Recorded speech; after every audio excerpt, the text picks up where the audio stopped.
매일 성경 묵상을 돕는 해설 가이드입니다. 안녕하세요. 묵상 코치입니다. 함께 읽고 나눌 말씀은 누가복음 4장 31절에서 44절까지 말씀입니다. 예수님의 사역은 가르치는 사역에서 이제 치유와 전파하는 사역으로 전개됩니다. 하나님 나라의 사역은 가르치는 사역, 치유하는 사역, 전파하는 사역으로 요약됩니다. 예수님께서 악신 들린 자와 많은 병자들을 고치시고 여러 동네와 해당에서 복음을 전파하셨습니다. 31절에서 37절은 악신 들린 자와 예수님에 대한 내용입니다. 예수님의 치유 사건 서두에 악신 들린 자를 고친 사건을 배열한 것은 의의가 있습니다.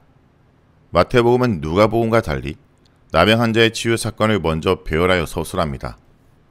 예수님께서 악신을 추출하는 것은 하나님의 아들로서 그의 권세를 드러내는데 가장 효과적입니다. 하늘로부터 난 소리를 통해 하나님의 사랑하는 아들로 인정받은 예수님은 이제 악한 영들에 의해서도 하나님의 아들로 인정됩니다. 본문은 예수님께서 악신 들린 자를 고치신 사건에 대한 서술입니다. 그 내용은 예수님의 권위 있는 가르침, 악신 들린 자를 고치심, 사람들의 반응으로 구성됩니다. 31절에서 32절은 갈릴리 가버나움 사역의 개괄적인 진술입니다. 가버나움 회당에서 예수님의 가르침은 많은 사람들의 관심을 불러일으켰습니다. 31절에서 사역의 장소가 나사렛에서 가버나움으로 바뀝니다. 예수님께서 여전히 회당에서 가르치십니다. 32절에 예수님의 가르침에 대한 천중의 반응이 언급됩니다. 그들은 예수님의 권위 있는 말씀에 놀랐습니다. 33절에서 35절은 악신 들린 자의 치유에 대한 진술입니다. 33절에서 34절에 악신 들린 자가 큰 소리로 부르짖었습니다. 계속되는 질문은 곧 쫓겨날 것에 대한 다급함과 비참함을 내비칩니다. 그는 예수님을 하나님의 거룩한 자로 말합니다. 이 표현은 1장 35절의 천사의 메시지를 상기시킵니다. 35절은 예수님께서 악신을 쫓아내는 장면입니다. 꾸짖어, 잠잠하고 라는 것은 악한 영을 제압하는 예수님의 능력을 드러내는 권위적인 행위입니다. 예수님께서 악신 들린 사람들을 향하여 단호하게 명령하셨습니다. 잠잠하라. 그리고 그로부터 나오라. 이에 악신은 떠나고 악신에 사로잡혔던 사람은 치유되었습니다. 예수님께서 해당에서 더러운 악신에 사로잡힌 사람을 고치시고 저물때에 찾아온 각종 질병에 시달리는 사람들에게서 악신들을 쫓아내므로 그들을 치유하셨습니다. 이런 견주에서 볼 때 예수님의 지상사역 중 중요한 과제 중 하나가 악한 영들의 세력을 추방하는 것임을 깨닫게 됩니다. 그러므로 예수님께서 내가 하나님의 능력을 힘입어 악신들을 내쫓으면 하나님 나라가 너희에게 이미 임한 것이다 라고 선하셨습니다. 메시아의 도래로 하나님 나라는 이미 시작되었고 그 하나님 나라에 악한 영들이 있을 곳은 전혀 없습니다. 36절은 예수님께서 악신을 추출하는 광경을 목도한 사람들의 반응입니다. 예수님의 권위 있는 말씀에 놀라서 이 말씀은 무엇인가 라고 물었습니다. 37절에서 예수님의 소문이 두루 널리 전파되었다고 서술하면서 이야기를 마무리합니다. 예수님의 소문은 가버나움 근처 마을로 널리 퍼졌습니다. 38절에서 41절은 많은 병자들과 예수님에 대한 내용입니다. 본문은 예수님께서 시몬 장모의 병을 고치시고 많은 병자들을 치유하신 것을 서술한 내용입니다. 38절의 중한 열병에서 중한을 덧붙여 단순히 열병이라고 진술한 병행구절과는 대조됩니다. 바울은 골로새서 4장 14절에서 누가를 의사로 언급합니다. 그러므로 이 구절의 자세한 표현은 누가가 의사임을 암시하는 증거가 됩니다. 예수님께서 열병을 고치셨고 시몬의 장모는 곧 일어나서 그들에게 시중을 들었습니다. 누가복음에서 시몬의 장모 치유 사건은 4명의 제자를 부르신 사건 앞에 위치합니다. 복음서에서는 연대기적 방식으로 기술되지 않아서 사건의 순서가 뒤바뀌기도 합니다. 복음서 저자의 해석에 따라 사건의 순서가 종종 뒤바뀌기도 합니다. 시몬의 장모 치유 사건과 제자들 소명 사건이 그 전형적 케이스입니다. 그렇다면 하나님의 영감으로 기록된 복음서 사이에 존재하는 이러한 차이가 무엇을 의미하는지 유심히 살펴봐야 합니다. 결과적으로 장모 치유 사건과 제자 소명 사건을 연계하여 고려할 때 마가복음, 마태복음에서는 제자들이 부르심을 받은 후에도 가정을 돌봐야 했습니다. 그런데 누가복음에서는 부르심 받기 전 장모가 치유되었으므로 예수님께서 그들을 부르실 때 모든 것을 버리고 주님을 따라갈 수 있었습니다. 마가복음, 마태복음에서는 당연히 이 단어가 등장하지 않습니다. 따라서 누가복음의 제자 소명 사건은 주님의 제자로 살고자 하는 이들에게 철저한 헌신을 강조하는 것으로 풀이됩니다. 40절에서 41절에 예수님의 치유 사역은 계속됩니다. 해질 무렵에 많은 병자들이 찾아왔고 예수님께서 한 사람 한 사람을 그 위에 손을 얹고 치유하여 주셨습니다. 예수님의 치유 사역은 병든 자들의 치유에 그 목적이 있는 것이 아닙니다. 예수님께서 어떤 분이신가를 드러내는 목적이 있습니다. 치유 자체에 의의를 두는 것이 아니라 치유하신 분이 누군가를 분명하게 밝히는데 그 의의를 둡니다. 병든 자가 치유함을 받는 것은 단지 수단에 불과하고 목적 그 자체는 예수 그리스도 하나님의 아들입니다. 오늘도 신앙 안에서 주님의 치유 역사는 계속됩니다.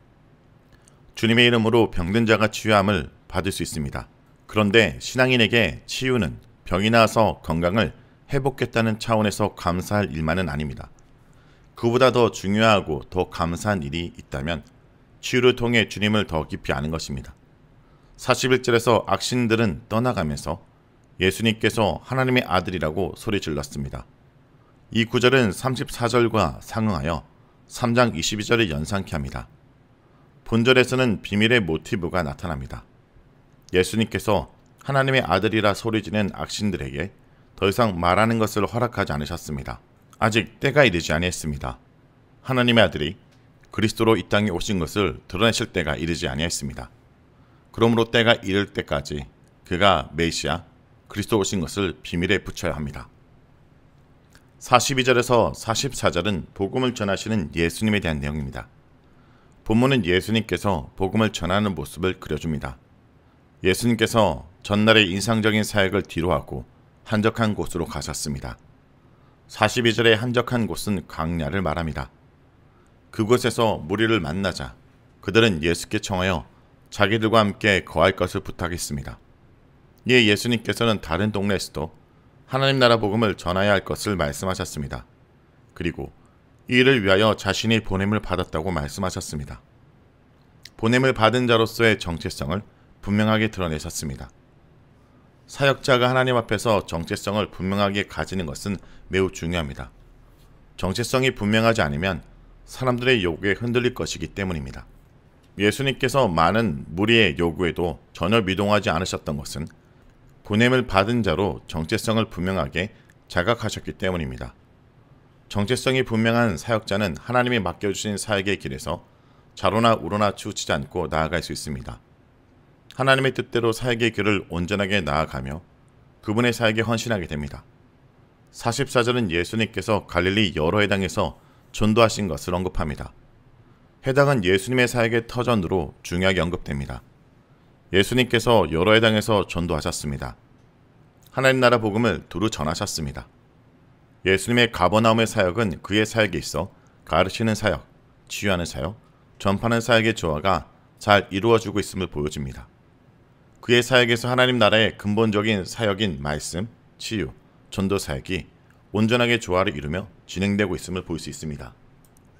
오늘 본문을 통해 우리는 예수님의 건의가 단순한 인간적인 건의가 아니라 하나님께로부터 온 건의임을 볼 수 있습니다.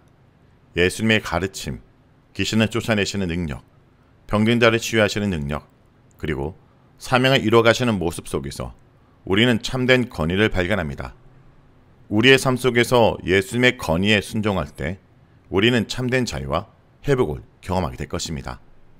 말씀을 놓고 기도하겠습니다. 하나님, 오늘 우리에게 예수님의 건의를 묵상하게 하심을 감사드립니다. 우리 삶에서 세상의 건의에 휩쓸리지 않고 오직 예수의 말씀에 귀를 기울이며 살게 하여 주옵소서. 우리를 속박하는 모든 두려움과 죄에서 자유롭게 하시고 예수님의 건세 아래 살아가게 하여 주옵소서. 예수님의 이름으로 기도합니다. 아멘.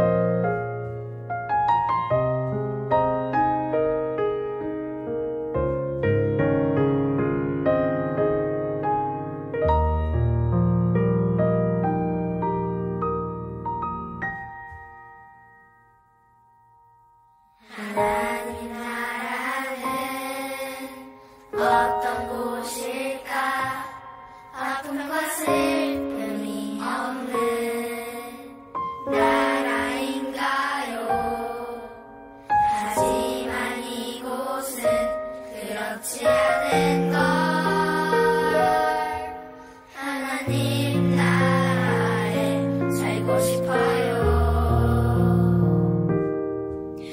하나님 나라는 이곳이란다. 여전히 아프고 슬픈 일이 있지만 행복과 기쁨이 여전히 있는 걸.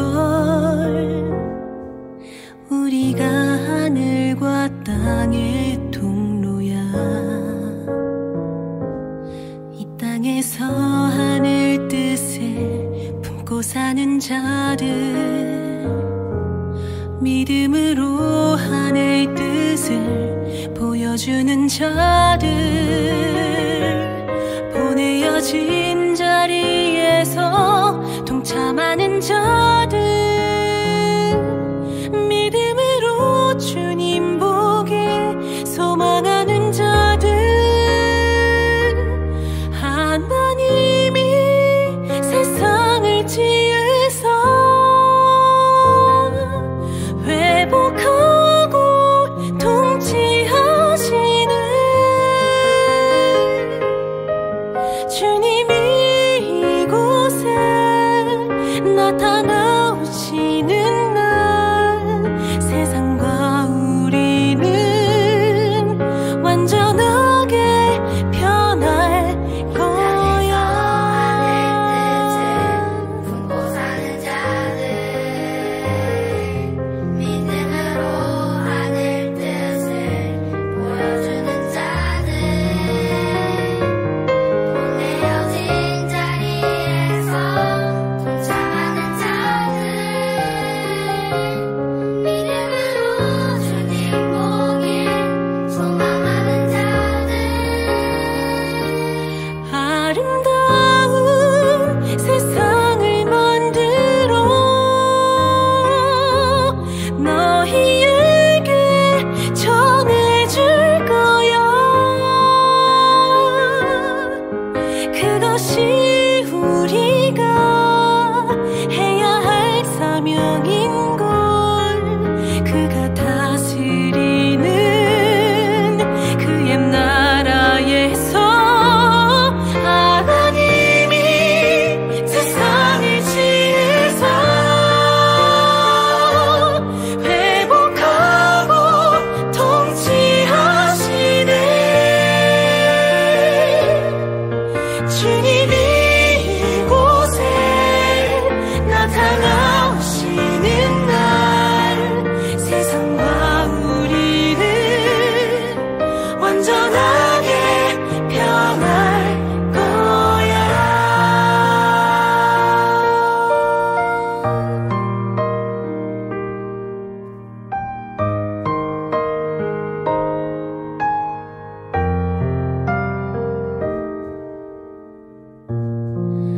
이미 왔으나 가지고 오지 않은 지금 여기 임한 그 나라, 지금 이루어가고 앞으로 이루어갈 평화의 나라, 하나님 나라.